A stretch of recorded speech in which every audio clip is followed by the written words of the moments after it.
আজ তাহলে আমি আসি, খেয়ে দিয়ে আপনি শুয়ে পড়ুন। বলে যেতে যেতে আবার দাঁড়িয়ে পড়ে বললেন, দেখুন, রাত্রে আবার জানলাগুলো খুলবেন না। একে তো বাইরে বৃষ্টি হচ্ছে, তার উপরে। বলতে বলতে হঠাৎ থেমে গেলেন। থামলেন কেন? কি বলছিলেন বলুন না। ওধারের জানলা খুললে বাইরে গোরস্থান দেখা যায়। তা দেখা গেলেই বা কি? সেখানে হয়তো এমন কিছু দেখতে বা শুনতে পাবেন যা রাত্রে মানুষ দেখতে বা শুনতে চায় না। ও শুনোর নিবেদনে আপনারা শুনছেন বাংলা সাহিত্যের কয়েকটি বিখ্যাত অলৌকিক এবং অতি প্রাকৃত গল্পের সম্ভার। আজকের গল্প হেমেন্দ্র কুমার রায় রচিত ওলাইতলার বাগান বাড়ি, প্রযোজনায় অরেঞ্জ পাবলিশার্স।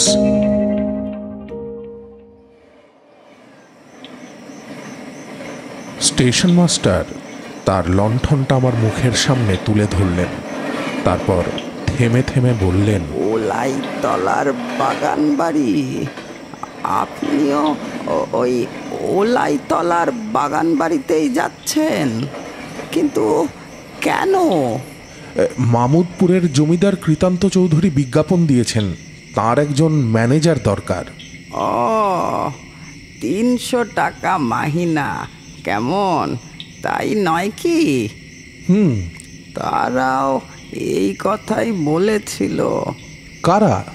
এই আপনার আগে যারা ম্যানেজারি করতে এসেছিল, গেল 8 সপ্তাহে 8 জন লোক এই স্টেশনে নেবে ওলাইতলার বাগান বাড়িতেই গেছে, কিন্তু তারা কেউ আর এই পথ দিয়ে ফেরেনি।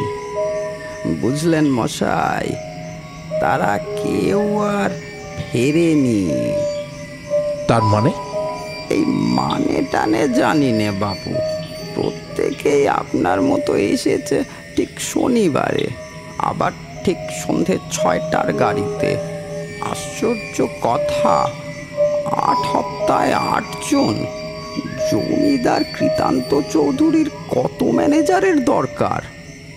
আমার মনটা কেমন ছ্যাত করে উঠল। শুধালাম, আচ্ছা, এই জমিদার বাবুকে আপনি চেনেন? তবে তার নাম শুনেছি। অল্পদিন হলো এখানে এসে ওই পুরো বাগান বাড়িখানা কিনে তিনি বাস করছেন। তবে তার সম্বন্ধে নানান কানাঘুষো শুনছি। আজ পর্যন্ত গায়ের কেউ তাকে দেখেনি। দিনের বেলায় ওই বাগান বাড়িখানা পুরো বাড়ির মতো পড়ে থাকে, কেবল রাত্রেই তার ঘরে ঘরে আলো জ্বলে। লোকজন কেউ দেখা যায় না। ও বাড়ির সবই অদ্ভুত। আজ অমাবস্যা, আকাশে চাঁদ উঠবে না, তার উপরে মেঘের পর মেঘ জমে আছে। ঠান্ডা হাওয়া পেয়ে বুঝলুম বৃষ্টি আসতে আর দেরি নেই। সঙ্গে আমার শখের বুলডগ রোভার ছিল। ওলাইতলার বাগানবাড়ির দিকে অগ্রসর হবার উপক্রম করলাম। স্টেশন মাস্টারের কথায় কান পাতবার দরকার নেই, লোকটার মাথায় বোধহয় ছিট আছে, না হলে এমন সব আজগুবি কথা বলে। স্টেশন মাস্টার ডেকে বললেন, ও মশাই, তাহলে নিতান্তই আপনি যাবেন? এইরকমই তো মনে করছি। তাহলে পথঘাট একটু দেখে শুনে যাবেন। ওলাইতলার বাগান বাড়ির ঠিক আগেই একটা গোরস্থান আছে। আগে সেখানে খ্রিস্টানদের গোড় দেওয়া হতো। গোরস্থানের নাম ভারী খারাপ, সন্ধ্যার পর সেদিকে কেউ যেতে চায় না। আমি আর থাকতে পারলুম না, বললুম, মশাই মিথ্যে আমায় ভয় দেখাচ্ছেন। আমি কাপুরুষ নই, দরকার হলে ওই গোরস্থানে শুয়েই রাত কাটাতে পারি। অত্যন্ত দয়ার পাত্রের দিকে লোকে যেমনভাবে তাকায়, সেইভাবে আমার দিকে তাকিয়ে স্টেশন মাস্টার একটুখানি ম্লান হাসি হাসলেন, কিন্তু মুখে আর কিছু বললেন না। দামোদর নদীর ধারে ওলাইতলার সেই প্রকাণ্ড বাগান ও প্রকাণ্ড বাড়ি। মাইলখানেক পথ চলার পর যখন তার ফটকের সম্মুখে গিয়ে দাঁড়ালুম, তখন ফোঁটা ফোঁটা বৃষ্টি পড়ছে। দেউড়িতে দারোয়ানের কোনো সাড়া না পেয়ে ফটক ঠেলে ভিতরে গিয়ে ঢুকলুম। আমার হাতে ছিল একটি হ্যারিকেন লণ্ঠন। তারই আলোতে যতটা পারা যায় দেখতে দেখতে এগুতে লাগলুম। অনেক কালের পুরানো বাগান, এবং তার অবস্থা এমন যে তাকে বাগান না বলে জঙ্গল বলাই উচিত। পুকুরের পাশ দিয়ে যেতে যেতে দেখলুম পানায় তার জল নজরে পড়ে না, ঘাটগুলো ভেঙে গিয়েছে। বাড়িখানার অবস্থাও তথৈবচ। ভাঙা জানলা, ভাঙা থাম, চুন বালি সব খসে পড়েছে। যে জমিদার 300 টাকা মাইনে দিয়ে ম্যানেজার রাখবেন, এইখানে তার বাস, মনে খটকা লাগলো। অসংখ্য ঝিঁঝি পোকার আর্তনাদ ছাড়া কোনো জনপ্রাণীর সাড়া নেই, অথচ বাড়ির ঘরে ঘরে আলো জ্বলছে। একটু ইতস্তত করে চেঁচিয়ে ডাকলুম, বাড়িতে কেউ আছেন? সামনের ঘর থেকে মোটা গলায় সাড়া এলো, ভেতরে আসুন। ঘরের ভিতরে ঢুকলুম। মস্ত বড় ঘর, কিন্তু কোণে কোণে মাকড়সার জাল, দেয়ালে দেয়ালে কালি ঝুল, মেঝে 1 ইঞ্চি পুরু ধুলো।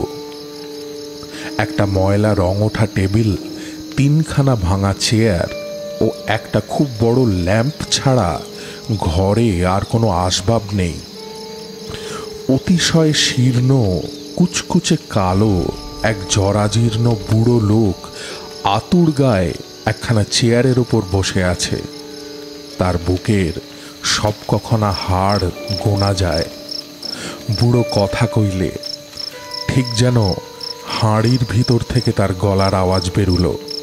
সে বললে, আপনি কাকে চান? আগে জমিদার কৃতান্ত বাবুকে।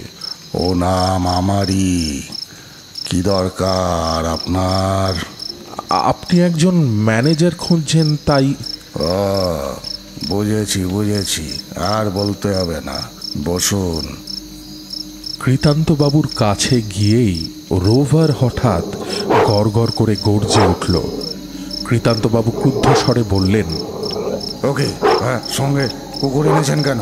হ্যাঁ, কামড়াবে না তো? রোভারকে এক ধমক দিলুম। সে গর্জন বন্ধ করলে বটে, কিন্তু আমাদের কাছ থেকে অনেক তফাতে সরে গিয়ে তীক্ষ্ণ সন্দিগ্ধ চোখে কৃতান্তবাবুর মুখের পানে তাকিয়ে রইল। বিরক্তভাবে কৃতান্তবাবু বললেন, কুকুর টুকুর এখানে থাকলে চলবে না, ওকে ওকে তাড়িয়ে দিন এক্ষুনি। আমি বললুম, তাড়ালেও যাবে না। রোভার আমাকে ছেড়ে এক দণ্ডও থাকে না, রাত্রেও আমার সঙ্গেই ঘুমোয়। রাত্রেও এটা আপনার সাথেই ঘুমোয়? ও, কি বিপদ, কি বিপদ! বলে তিনি চিন্তিত মুখে ভাবতে লাগলেন। রোভার রাত্রে আমার সঙ্গে ঘুমোবে শুনে কৃতান্তবাবুর এতটা দুশ্চিন্তার কারণ বুঝতে পারলুম না। খানিকক্ষণ পরে কৃতান্তবাবু উঠে দাঁড়িয়ে বললেন, একটু বসুন, আপনার খাওয়া শোয়ার ব্যবস্থা করে আসি। সেজন্যে আপনার ব্যস্ত হবার দরকার নেই, আগে যে জন্যে এসেছি সেই কথাই হোক। আজ আমার শরীরটা ভালো নেই, কথাবার্তা সব কাল সকালেই হবে। এই বলে কৃতান্তবাবু বেরিয়ে গেলেন। খানিক পরেই তিনি আবার ফিরে এসে বললেন, আসুন, সব প্রস্তুত। তার পিছনে পিছনে অগ্রসর হলুম। মস্ত উঠান ও অনেকগুলো সারবন্দি ঘর পেরিয়ে সিঁড়ি বেয়ে দোতলায় গিয়ে উঠলুম। বাড়ির সর্বত্রই সমান ভগ্নদশা, ধুলো আর জঞ্জালের স্তূপ, চামচিকে আর বাদুড়ের আনাগোনা। একটা চাকর বাকর পর্যন্ত দেখা গেল না। নির্জন বাড়ি যেন খাঁ খাঁ করছে। একটা ছোট ঘরে গিয়ে ঢুকলুম। সে ঘরখানা খুব বেশি নোংরা নয়। একপাশে ছোট একখানা চৌকি, তার উপরে বিছানা পাতা, আরেক পাশে থালায় খাবার সাজানো রয়েছে।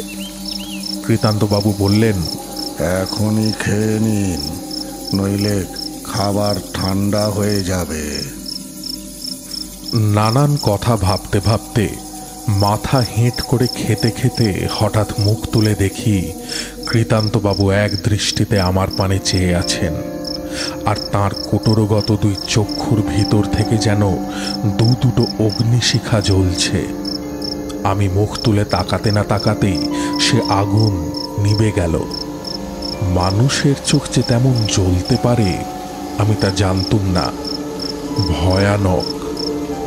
কৃতান্তবাবু বললেন, আজ তাহলে আমি আসি, খেয়ে দিয়ে আপনি শুয়ে পড়ুন।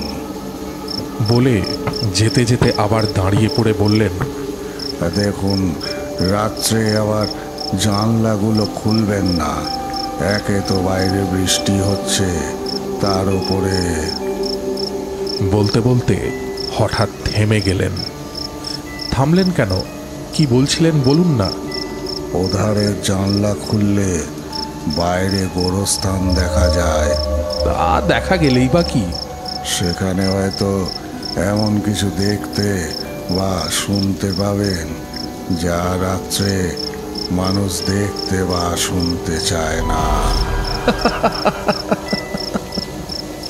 আমি তাচ্ছিল্যের হাসি হাসলুম।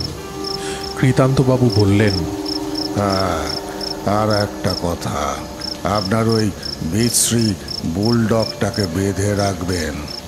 কুকুর অপবিত্র জীব, রাত্রে ও যে বিছানায় গিয়ে উঠবে সেটা একদমই আমি পছন্দ করি না, বুঝলেন?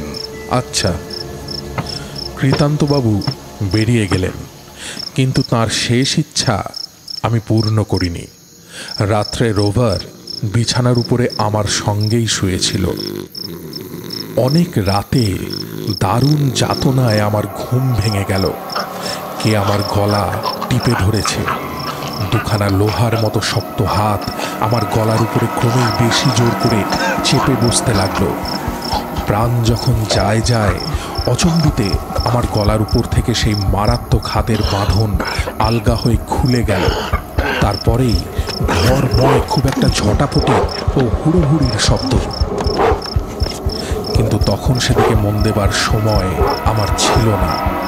গলা টিপুনির ব্যথায় তখন আমি ছটফট করছি। ব্যথা যখন একটু কমল, ঘর তখন স্তব্ধ। তাড়াতাড়ি উঠে বসলুম। আলোটা নিভে গিয়েছিল। আবার জ্বাললুম, কিন্তু যে আমার গলা টিপে ধরেছিল ঘরের ভিতরে সেও নেই, বিছানার উপরে রোভারও নেই। রোভার, রোভার, রোভার বলে অনেকবার ডাকলুম, কিন্তু তার কোনো সাড়া পেলুম না। হাতের ঘড়ির দিকে তাকিয়ে দেখলুম রাত 1টা বেজে গেছে। দরজা দিয়ে বাড়ির ভিতর দিকে তাকিয়ে দেখলুম অন্ধকার যেন জমাট বেঁধে আছে।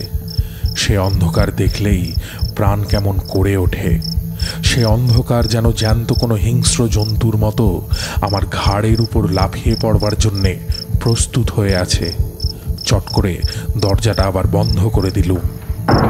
ঘরের এ দরজাটা আগেই বন্ধ করে শুয়েছিল, কিন্তু যে আমাকে আক্রমণ করেছিল সে তাহলে কোন পথ দিয়ে এ ঘরে ঢুকেছিল? এদিক ওদিক তাকিয়ে ঘরের ভিতরে আরেকটা দরজা আবিষ্কার করলুম। ঠেলতেই সেটা খুলে গেল এবং ভক করে বিষম এক দুর্গন্ধ এসে আমাকে যেন আচ্ছন্ন করে দিল। আলোটা তুলে ভালো করে দেখলুম, সে কি ভীষণ দৃশ্য! ঘরের মেঝেতে রাশি রাশি হাড়, মরার মাথার খুলি ও রক্তমাখা কাঁচা নাড়ি ভুড়ি ছড়িয়ে পড়ে আছে। একদিকে একটা কাঁচা মড়ার মুন্ডুও মাটির উপরে হাঁ করে রয়েছে। দুম করে দরজাটা আবার বন্ধ করে দিলুম। এ আমি কোন পিশাচের খপ্পরে এসে পড়েছি? আমার দম যেন বন্ধ হয়ে আসতে লাগলো। তাড়াতাড়ি ঘরের জানলাগুলো খুলে দিলুম। বাইরে আকাশ ভরা অন্ধকারকে ভিজিয়ে হুড় হুড় করে বৃষ্টি পড়ছে, আর চকচক করে বিদ্যুৎ চমকাচ্ছে, আর পোঁ পোঁ করে ঝোড়ো হাওয়া ছুটছে। আর আর আর ও কি! বিদ্যুতের আলোতে বেশ দেখা গেল সামনের তাল গাছটার তলায় কে যেন দাঁড়িয়ে দাঁড়িয়ে নাচছে, ঠিক যেন একটা ছোট্ট ল্যাংটো ছেলে। সে লাফিয়ে লাফিয়ে নাচছে আর গান গাইছে। গান হঠাৎ থেমে গেল, আবার বিদ্যুৎ চমকালো, কিন্তু ছোঁড়াটাকে আর তালতলায় দেখতে পেলুম না। কে এ? গাঁয়ের কোনো ঘরহারা পাগলা ছেলে নয় তো? তাই হবে, কিন্তু সে বেয়াড়া গান থামলে কি হয়? চারিদিককার সেই আঁধার সমুদ্র মথিত করে আরো কত রকমের আওয়াজই যে ঝোড়ো হাওয়ার প্রলাপের সঙ্গে ভেসে আসছে। কখনো মনে হয় একদল আঁতুড়ের শিশু ট্যাঁ ট্যাঁ করে কাঁদছে, কখনো শুনি আড়াল থেকে কে খিলখিল খিলখিল করে হাসছে। মাঝে মাঝে কে যেন ঝমঝম করে মল বাজিয়ে যাচ্ছে আর আসছে, যাচ্ছে আর আসছে। থেকে থেকে এক একটা আলিয়া আনাগোনা করছে। তাদের আশেপাশে কারা যেন ছায়ার মতো সরে সরে যাচ্ছে, এবং বাগানের কোথা থেকে একটা হুলো বেড়াল একবারও না থেমে কেবল চেঁচাচ্ছে। আজ কি এখানে রাজ্যের ভূত প্রেত দৈত্য দানব এসে জড়ো হয়েছে, না ভয়ে আমার মাথা খারাপ হয়ে গেছে? যা দেখছি, যা শুনছি, সমস্তই অলীক কল্পনা। হ্যাঁ, ও আবার কে? ঘরের দরজাকে ঠেলছে। আমার মাথার চুলগুলো খাড়া হয়ে উঠল। জানি না দরজার ওপাশে দাঁড়িয়ে কোন বিকট বিভৎস মূর্তি আমার জন্য অপেক্ষা করছে। আবার কে দরজা ঠেললে? আমার সমস্ত দেহ যেন পাথর হয়ে গেল। তারপরে আবার দরজার উপরে ঘন ঘন ঠেলা, এবং সঙ্গে সঙ্গে ঘেউ ঘেউ করে কুকুরের ডাক। আহ, রক্ষে পেলাম। এ যে আমার রোভারের ডাক। ছুটে গিয়ে দরজা খুলে দিতেই রোভার এসে এক লাফে আমার বুকের ভিতরে ঝাঁপিয়ে পড়ল। এই নির্বান্ধব ভুতুড়ে পুরীতে রোভারকে পেয়ে মনে হলো তার চেয়ে বড় আত্মীয় এ পৃথিবীতে আমার আর কেউ নেই। হঠাৎ রোভারের মুখের দিকে আমার চোখ পড়ল। তার মুখময় রক্ত লেগে রয়েছে। অবাক হয়ে ভাবছি, এমন সময় বাইরের বাগান থেকে অনেক লোকের গলা পেলুম। জানালার ধারে গিয়ে দেখি ৬-৭টা লণ্ঠন নিয়ে ১৪-১৫ জন লোক বাড়ির দিকেই আসছে। তাদের পোশাক দেখেই বুঝলুম তারা পুলিশের লোক, এবং তাদের ভিতরে সেই স্টেশন মাস্টারকেও যখন দেখলুম, তখন আর বুঝতে বিলম্ব হলো না যে থানায় খবর দিয়েছেন তিনি। মনে মনে তাকে ধন্যবাদ দিয়ে লণ্ঠনটা নিয়ে আমি ঘর থেকে বেরিয়ে পড়লুম। পুলিশের লোকেরা সিঁড়ির তলাতেই ভিড় করে দাঁড়িয়ে উত্তেজিত স্বরে গোলমাল করছিল। ব্যাপার কি? ভিড় ঠেলে ভিতরে গিয়ে দাঁড়াতেই দেখলুম জমিদার কৃতান্ত চৌধুরীর কুচকুচে কালো ও লিকলিকে রোগা হাড় বের করা দেহটা সিঁড়ির তলায় গড়াগড়ি দিচ্ছে। তার চোখ দুটো কপালে উঠেছে, এবং সে চোখ দেখলেই বোঝা যায় কৃতান্তবাবু আর ইহলোকে বর্তমান নেই, এবং কৃতান্তবাবুর গলদেশে মস্ত একটা গর্ত। তার ভিতর থেকে তখনও রক্ত ঝরে ঝরে পড়ছে।